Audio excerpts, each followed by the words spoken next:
I think the Israelis are in a state of mind where they can no longer tolerate Hezbollah, and they feel that they are aligned with the government of Lebanon that itself is tired of Hezbollah uh, uh, impeding their sovereignty and controlling bits of their country and embroiling them in conflict with a powerful neighboring country. And a lot depends on behind the scenes maneuvers right now to see what can be done about Hezbollah. And that may include a role for Syria. There's pressure on the new authorities in Syria and President Ahmed al-Shara to actually, at the very least, seal the border with Lebanon and the areas around where Hezbollah operates still, and possibly also participate in some type of action that will have to happen in order to disarm Hezbollah. We know the government of Lebanon wants to do this. They have, they're pretty close to banning Hezbollah as a armed militia. They have banned the Iranian Revolutionary Guard's activity in Lebanon, but they do need assistance, and it's not clear where it comes from, whether it be the Israelis or, as I say, maybe even the Syrians or some international force remains to be seen. But we're clearly at a moment when the stakes are so high and everyone's position is sort of so precarious that we could see an uncontrolled escalation. Dan, have we crossed a red line in this war where hits on nuclear facilities and the possible environmental and health effects of those hits have now become acceptable? Have we crossed this red line?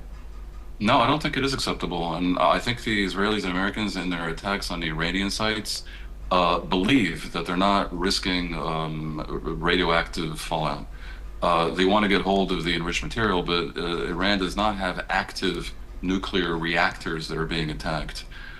Basically, Israel does not admit to having nuclear weapons, but they do have a nuclear reactor in Dimona. And if that is hit, then that does risk a radiation event. And I think if the Iranians even flirt with that, then they are really playing with fire.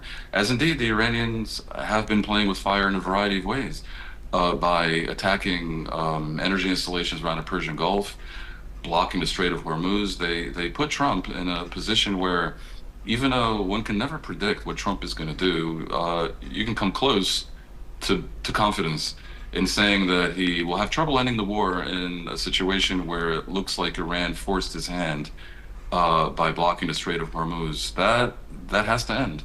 And that is why Trump right now is escalating and threatening to obliterate Iran's energy facilities and oil fields. They've wanted not to do this. I speak sometimes to members of the Iranian pro-democracy opposition, basically diaspora leaders, and all of them are concerned that if the Americans attack Iranian infrastructure that the Iranian people are proud of, and that the Iranian state will need in a future that is maybe democratic and peaceful, then that might help the regime.